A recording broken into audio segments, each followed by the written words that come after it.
So many of you have emailed me, text me, instant message me on Facebook and on Instagram. So some of the questions that you guys asked me, and then I'm gonna have like a part 2, physical and mental and emotional abuse for from early, say end of 2004 through late October 2006. So I graduated college December 2006. So about October 2006 was the last encounter with the actual physical abuse. A lot of things happen. Um, let's just see. One, I guess I can just talk about it. Just starts off very seldomly. You really don't know that this person is going to start abusing you when you start dating, if that makes sense. They don't have a certain look, they don't speak a certain way. It just starts. And I think that it initially starts off by they wonder, how much can I get away with? And I'm just like a forgiving person, and I was young and dumb. So I just kind of let it go. Like I said, it happened very gradually. And when I say gradually, it happened very, very gradually. So the abuse started off kind of verbally. And when I say verbally, it's just kind of just curse words. And I didn't think anything about it because at the time I can cuss like a sailor too. And I can get with the best of them. So we used to have a cursing, or I'm going to say cussing because that's what I was doing, some cussing. A cussing battle. We had tit for tat. We go back and forth. So I didn't think anything about it. And then it started getting more emotional and physical, emotional and then mental. Like telling me that, oh, you're not gonna be nothing. You think you more than what you are. You nothing. You're not this big time. Because at the time I wanted to go to med school. So, oh, you think you finna be this doctor? Nobody gonna want you as they physician. Just crazy stuff. Just crazy stuff. And I was believing it. So mentally, I just went through this huge depression.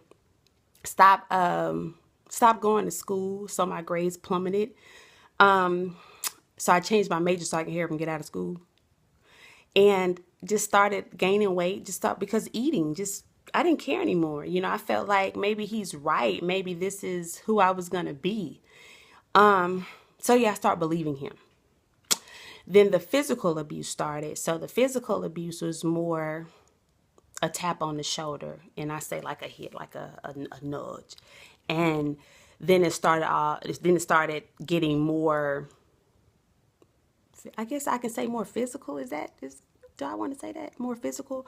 But like a nudge on the shoulder, and then like a tap on the head, and then we started to fist fight. When I say we, I fought back. So yeah, so it was more of he hit me, I hit him, because you're not just gonna hit me and I'm not gonna do anything about it.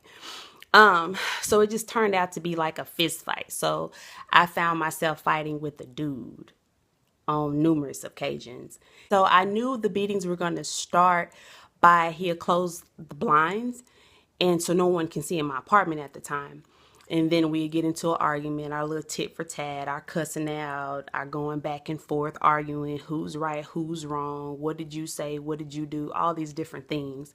And it was cheating involved. He had different, women at the time, but I felt like, oh, I'm the main girl. He does all his dirt with them.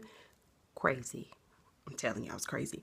But yeah, so the arguments usually started off by confronting him about a problem that I felt like I had with him. So started off start off with the arguments and all this stuff, and literally I find myself either in the closet because he's headbutting me or he's pulling my hair. And I remember one time he pulled my hair to pull me in the closet. And then we'd go to the bathroom and he'd step on my feet with Timberland boots. So just stuff like that. And it's like, Jamie, what does he have to do for you to leave? Really? He's going to kill you. So I, again, didn't think nothing about it. But the last mishap that I had with him, It was in October, yeah, 2006, and he had beaten me so badly that I passed out. But I couldn't respond to him. I couldn't react to him. I could only hear him. So he got over me, and I'm thinking, oh, he's going to console me. He's going to say he's sorry. He's not going to do it again. Remind you that that's what they do. They'll tell you, oh, I'm sorry. This is, I was just angry. You made me angry. I love you. This is how I show my love to you. Forgive me. Take me back. We can start over fresh. That's what they do. So let that be known. If that's what they're doing, cut that short real quick, because now you're getting accustomed of saying, oh, it's okay, this is how he shows his love to me, this is how it's supposed to be, this is just how we are, this is how we behave. Run. When I say run, run fast. But he had beaten me so bad I passed out, and I remember him getting over me, and he says, oh, I hope I hadn't killed this explicit word, a female dog. And at that moment, I knew, oh, he's going to kill me. This is the day that I'm going to meet my Lord and Savior, Jesus Christ. He's going to kill me. He just going to kill me. And I remember going to the emergency room, and one of my friends, one of my closest friends, it was just three of us. One of my closest friends, she whispered in my ear, she says, Jamie, baby, he's going to kill you. You need to leave. And I'm thinking, I think she's right. No one knew. My mom, my dad, my family in the town that I was in had no clue. I kept it a secret because I felt ashamed. I felt as if they wouldn't understand. They'd think I'm crazy. They'd think I'm stupid. All this advice to give me, and they're not in my situation. Crazy. I know. Trust me, I've been there. After that, I broke my lease in my apartment. You can have the keys, you can have whatever you want, but I'm leaving. So I packed up all the things that I could pack up at the time, broke my lease, left clothes, left, shoes, TV stand, everything that you can think of that I couldn't put in my car. And I left, and I spent the next 2 months on a friend's couch. And not to mention that I had gotten pregnant by this young man too. So on top of getting beat, I was carrying a child on top of all that. Sleeping on someone's couch. Senior year in college, 6 months pregnant. What do I do? I graduate. I get a job. I move back home to Dallas.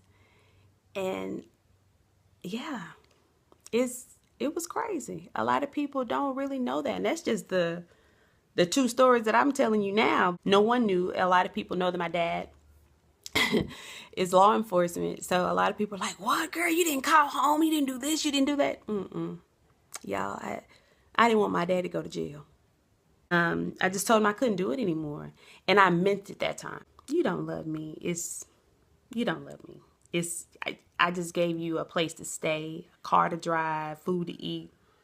And when I finally meant it, I didn't look back. I kept going forward. I never called. I never wrote nothing. I kept going. I promised myself and my child, I'm leaving. I'm leaving for us, especially for my baby. I'm leaving. And I would never look back. And to this day, when you say that you want to get out, mean it. And you don't have to tell him where you're going. I prefer that you don't tell him where you're going, and just leave. Get an exit plan and plan it to the T. When I say to the T, know where you're going. Know some helplines you can call so you can get a proper phone number, get an address to the shelters. Don't let anybody know where you're going unless it's, close friends and relatives that don't really communicate with him. Get a plan together. Get your kids, if you have children, and get out of the situation real quick, fast, in a hurry, because they will kill you. And it's not just men abusing women, it's women abusing men as well. So don't think this is just one-sided, that men just beating up on women. No, females, we can act the fool too. So don't get it twisted. So I'm talking to both men and females. Did I get help? Yes, I did. I had to. I didn't want to commit suicide. I didn't want to hurt my child. I wanted to literally end my life and my son's life. And nobody but the good Lord sent my mom upstairs. And it's going to cut my wrist however I'm going to do it. I'm going to do it tonight. Hey, God, maybe this is your way of saying I have so much more to do with my life. Don't be selfish and take his life because of the decisions that you made. Don't be angry at him because he didn't ask to be born. He didn't ask to be here. I just started just doubting myself, doubting the word of God, doubting my parents, doubting people. Oh, you're more than a conqueror. You know, the Lord is never going to put anything on you that, you know, all the cliche Christian things people were saying. And I couldn't stand that. I hated that. I stopped going to church. I didn't want to hear that. I didn't want to hear the pastor preaching about forgiveness. I didn't want to hear about about bitterness and all this different stuff. I don't want to hear that. So I stopped going to church and I prayed a prayer that I would never forget. But the prayer that I prayed was, Lord, deliver me from myself and allow the veil to be lifted from my eyes so that I can may see what you have for me. I'm not seeing the things that you want me to see. So you're going to have to show me what you want me to do. It was some weeks, it was some months, but I finally got it. I finally literally got it. Started getting back to Jamie. Getting back to feeling good about myself, going back into the gym and doing my hair and just loving me. And if you need any type of numbers, I'm going to add everything on my Facebook page regarding shelters, the hotline to get help, the different counseling everywhere. And I'm pretty sure the local churches, they have different numbers as well for counseling. So if you want to, contact them, you have no excuse. It's a church on every corner in the Dallas-Fort Worth area. So did I ever get a restraining order? Yes. I got 2 restraining orders, but that did not work. He didn't care. He didn't have respect for authority. So he didn't care.